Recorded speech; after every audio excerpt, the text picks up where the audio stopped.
আপনি যদি বড় ব্যবসায়ী না হন, আপনি যদি গডফাদার না হন, আপনি যদি চাঁদাবাজ না হন, তাহলে আপনি সংসদে যাইতে পারবেন না। এই পার্লামেন্ট হাউসে আমরা জনগণের প্রতিনিধি পাঠাতে চাই, কোনো দলীয় প্রতিনিধি পাঠাতে চাই না। একটি দল নিজস্ব কিছু ব্যক্তিকে মানুষের উপরে চাপিয়ে দেওয়ার চেষ্টা করে। আমরা এই দুর্বৃত্তায়ন ভাঙতে চাই। আমরা এই টপ ডাউন সিস্টেম থেকে ডাউন টু টপ সিস্টেমে যেতে চাই। অর্থাৎ সরকার এবং জনগণের মধ্যে যে পার্লামেন্ট রয়েছে, এই পার্লামেন্ট হাউসে আমরা জনগণের প্রতিনিধি পাঠাতে চাই, কোনো দলীয় প্রতিনিধি পাঠাতে চাই না। আপনারা জানেন যে আমাদের দলের নাম হলো জাতীয় নাগরিক কমিটি, অর্থাৎ আমরা সিটিজেন জাতীয় নাগরিক পার্টি, অর্থাৎ সিটিজেনদের যে রাইটস তারা সেটা নিয়ে আমরা কাজ করছি। ফলত যে বিষয়টা আমরা বারবার উল্লেখ করতে চাচ্ছি মানুষের সামনে, যে আমরা কোনো দলের প্রতিনিধি মানুষের উপরে চাপিয়ে দিতে চাই না, জনগণের প্রতিনিধি দিতে চাই। এখানেও আমাদের দল থেকেও আমরা মনোনয়নপত্র যারা তুলবেন, ভবিষ্যতে পার্লামেন্টে যাবেন, আমরা তাদের সেই ক্ষেত্রে হলো পলিসি রেখেছি, তারা জনগণের প্রতিনিধি হবেন, আমাদের দলের প্রতিনিধি হবেন না।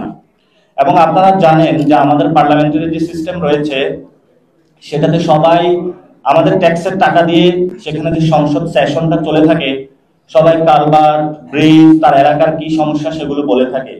কিন্তু আমাদের রাষ্ট্রীয় যে আইনগুলো বানানোর কথা, ড্রাফটিং করার কথা, সেই বিষয়ে তাদেরকে আরো স্কিল সেট থাকে না। আমরা যদি ভালো কিছু প্রতিনিধি সংসদে পাঠাতে পারি, তাহলে আমাদের যে রুলস রেগুলেশন, জনগণের যে সমস্যাগুলো, স্টেট পলিসি যে ডিসিশন রয়েছে, সেখানে আমরা সমাধান করতে পারবো বলে আশা করি। আমাদের আহ্বায়ক মহোদয় বলেছেন আগামী হলো 15 তারিখের মধ্যেই আমরা প্রাথমিক যেই আমাদের মনোনয়ন সেটা ইনশাল্লাহ আমরা আপনাদের সামনে উপস্থিত হয়ে ঘোষণা করব।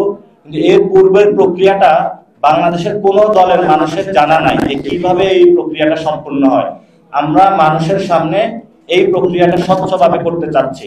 অর্থাৎ আপনি আবেদন দিবেন, অনেক মানুষ রয়েছে, কারণ বাংলাদেশের সংসদে আপনি যদি বড় ব্যবসায়ী না হন, আপনি যদি গডফাদার না হন, আপনি যদি চাঁদাবাজ না হন, তাহলে আপনি সংসদে যাইতে পারবেন না। এই ধরনের কন্ডিশন থাকে ইমপ্লয়েড অর্থে।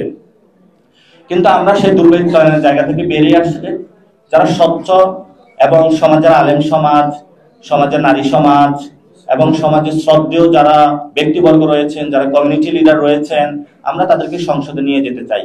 যারা আইন প্রণেতা রয়েছেন, বিজ্ঞ আইনজীবী রয়েছেন, আমরা তাদেরকে নিয়ে যেতে চাই। যারা ডক্টরস আছেন, যারা ইঞ্জিনিয়ার্স আছেন, সমাজের প্রান্তিক লেভেলে যারা শিক্ষক আছেন এবং সমাজের গণ্যমান্য যারা ব্যক্তি রয়েছেন, যারা একদম মানুষের প্রান্তিক লেভেলে যাদের যোগাযোগ রয়েছে। অর্থাৎ কিছু মানুষ রয়েছেন আমরা যেটা দেখি পার্লামেন্টে, তারা শুধু দলের প্রতিনিধি করে। আমাদের আজকের যে জিনিসটা আমরা বলতে চাচ্ছি যে আমরা কোনো দলের প্রতিনিধিকে মনোনয়ন দিতে চাই না, আমরা জনগণের প্রতিনিধিকে মনোনয়ন দিতে চাই এবং জনগণের মনোনয়ন দিয়ে জনগণের ভোটে আমরা তাদেরকে পার্লামেন্টে পাঠাতে চাই। এটাই হলো আমাদের জাতীয় নাগরিক পার্টির উদ্দেশ্য, এই প্রসেস শুরু করার।